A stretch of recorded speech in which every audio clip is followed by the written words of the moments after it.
Western governments love to talk about how much they support equality and anti-racism around the world, unless it comes to Israel apparently, because the newly elected Israeli coalition is kind of the opposite of that. Former Prime Minister Benjamin Netanyahu's triumphant return to power at the head of a right-wing nationalist and religious alliance. That's right, Israel's Benjamin Netanyahu is back to power in Israel, voted in the latest round of Israeli elections, the 5th in just 3 years. And in order for Netanyahu to come back to power and become Israeli prime minister once again, he's had to ally himself with religious Zionism, an alliance which has been called racist and reprehensible, not by me, but by the pro-Israel lobby in the United States known as AIPAC.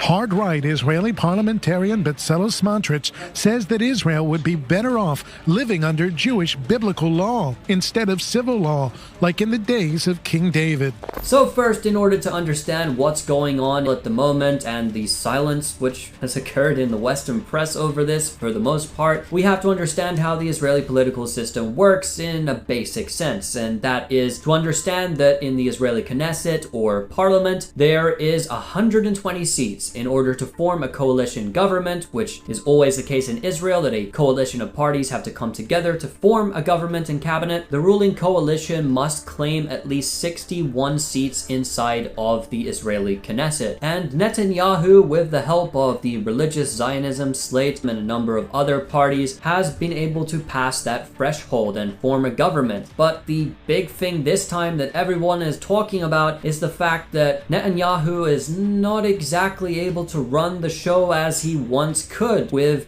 the third largest party voted in by the Israeli public in an election in which over 70% of the public voted, is the religious Zionism party, which advocates overhauling the Supreme Court in Israel, which advocates a death penalty for Palestinians if they kill Jews, but not the other way around. It advocates giving full immunity to Israeli soldiers to commit any sort of crime they want against Palestinians, annexing the major Israeli settlements.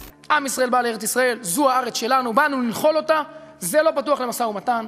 Amongst other things, like for instance taking Palestinian citizens of Israel and stripping them of their citizenship and deporting them if they display disloyalty to the Jewish state of Israel. מה בדיוק מעמדו? אם יהיה לנו זמן תכף נדבר. זה לא אומר שהוא מקבל זכות הצבעה. אבל הוא מקבל הרבה מאוד דברים שאין לו 360 מעלות באף אחת מהמדינות מסביב, ובואו נהיה הגונים לפחות עם עצמנו בעניין הזה. Not only that, but the two major figures in religious Zionism, Bezalel Smotrich and Itamar Ben-Gvir, have both been condemned by pro-Israel Zionist organizations inside the West. Bezalel Smotrich, for instance, who advocates for segregated maternity wards so that Jewish women don't have to give birth in the presence of Arabs, has been condemned by the Board of Deputies for British Jews as promoting a hate-provoking ideology, and was told to leave the United Kingdom whilst on a tour of Jewish communities in that country. British Jewish community leaders issuing a scathing reprimand of ultra-conservative Israeli MK Bezalel Smotrich.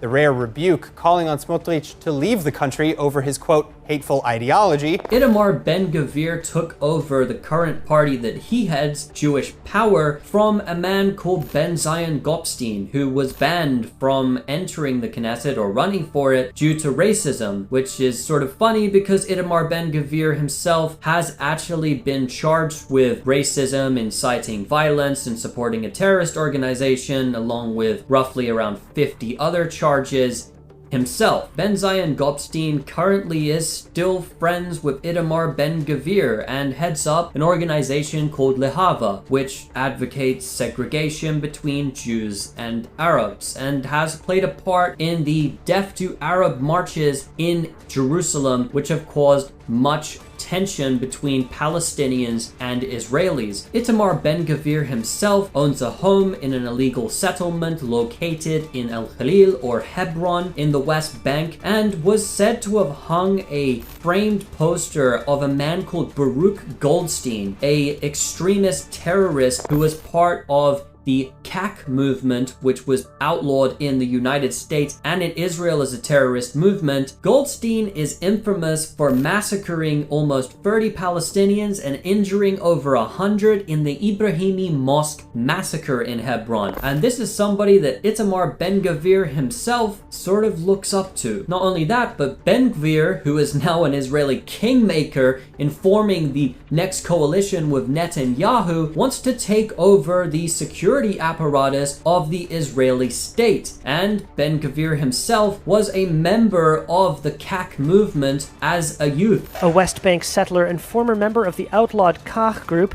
which is on both the US and Israeli terror watch lists, Ben-Gvir wants to become police minister. The Religious Zionism Alliance was once a fringe movement inside Israel, which had little to no popular support, yet now it's become the mainstream. It's not just that these people hold racist and bigoted views, they literally advocate murder and getting away with it. And it's kind of concerning that Western media can just completely gloss over the fact that the Israeli public have just made this alliance the second most powerful in Israeli government, and that on top of that, Amnesty International, Human Rights Watch, and Israel's own top human rights organization, B'Tselem, have all called Israel an apartheid regime. והדרך היחידה להגיע לשלום ולדו-קיום ולתוצאה הכי מוסרית זה להכריע את הסכסוך הזה, לגמור את התקווה שלהם, לייצר את אותו קיר ברזל החלטי שזו הארץ שלנו ולא תקים מדינה פלסטינית מעולם. It really makes you think, is the West really opposed to racism when perhaps the most racist government on earth is their best friend?